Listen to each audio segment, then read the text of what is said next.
Assalamualaikum warahmatullahi wabarakatuh. Perkenalkan, nama saya Sofia Vera Putri.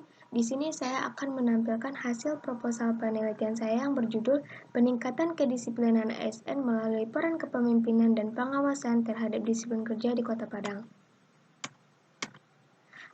Adanya judul proposal saya ini yang melatar belakang yang pertama yaitu perkembangan ilmu dan teknologi. Semakin berkembangnya zaman, maka semakin pesat juga perkembangan iptek. Untuk itu dibutuhkanlah sumber daya manusia yang berkualitas.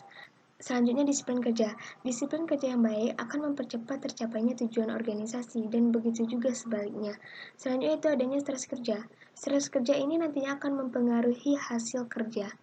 Selanjutnya itu ada faktor pengaruh rendahnya kinerja karyawan. Dapat dilihat dari tingkat pengetahuan pegawai dalam menangani masalah, kemampuan kerja yang dimiliki karyawan yang masih rendah. Selanjutnya itu mengenai rumusan masalah. Apakah kinerja karyawan berpengaruh terhadap peningkatan kedisiplinan ASN melalui peran kepemimpinan di Kota Padang?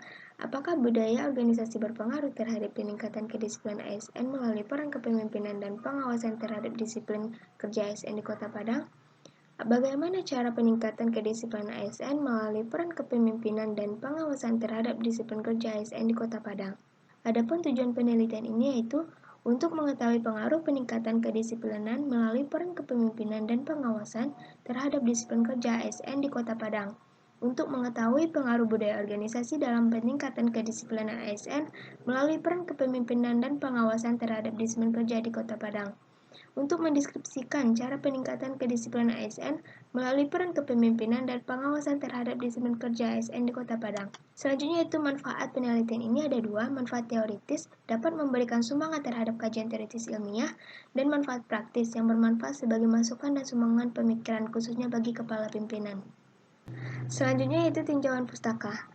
Manajemen sumber daya manusia merupakan kegiatan yang produktif berkaitan dengan perencanaan pengembangan untuk mencapai tujuan organisasi. Pemimpin merupakan orang yang memiliki kewenangan untuk mempengaruhi orang lain demi tercapainya tujuan. Disiplin kerja merupakan alat ukur suatu perilaku, perbuatan, dan sikap yang dilakukan oleh seorang atau kelompok untuk meningkatkan kesadaran dalam mentaati aturan. Kinerja karyawan yang dapat diartikan sebagai sebuah hasil kerja yang dilaksanakan oleh karyawan secara kualitas dan kuantitas.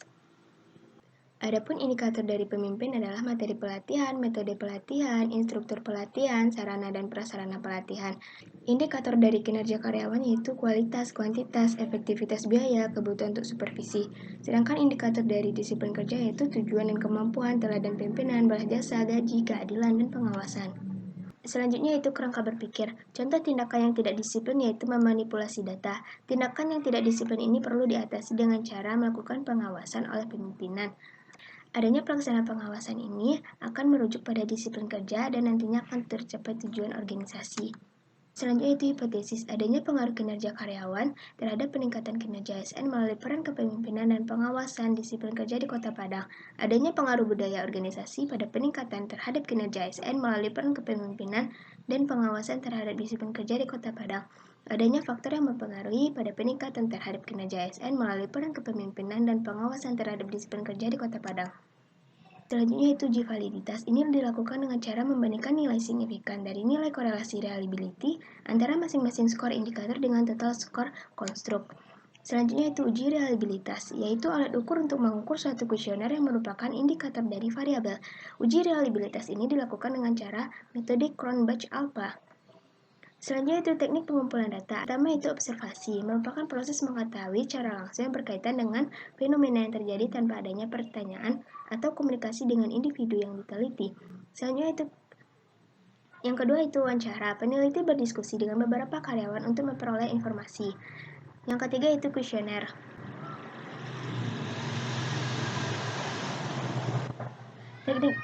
Teknik ini dilakukan dengan cara pengumpulan data dengan menggunakan daftar pernyataan yang diberikan kepada seluruh responden untuk dijawab. Kemudian, dari jawaban setiap pernyataan tersebut ditentukan skornya dengan menggunakan skala Likert.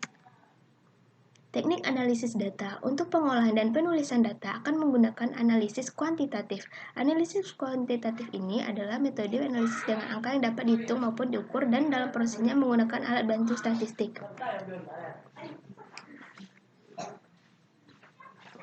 Dari penelitian ini, Penelitian ini merupakan penelitian kuantitatif dengan jumlah populasi 40 responden penyebaran kuesioner melalui Google Formulir.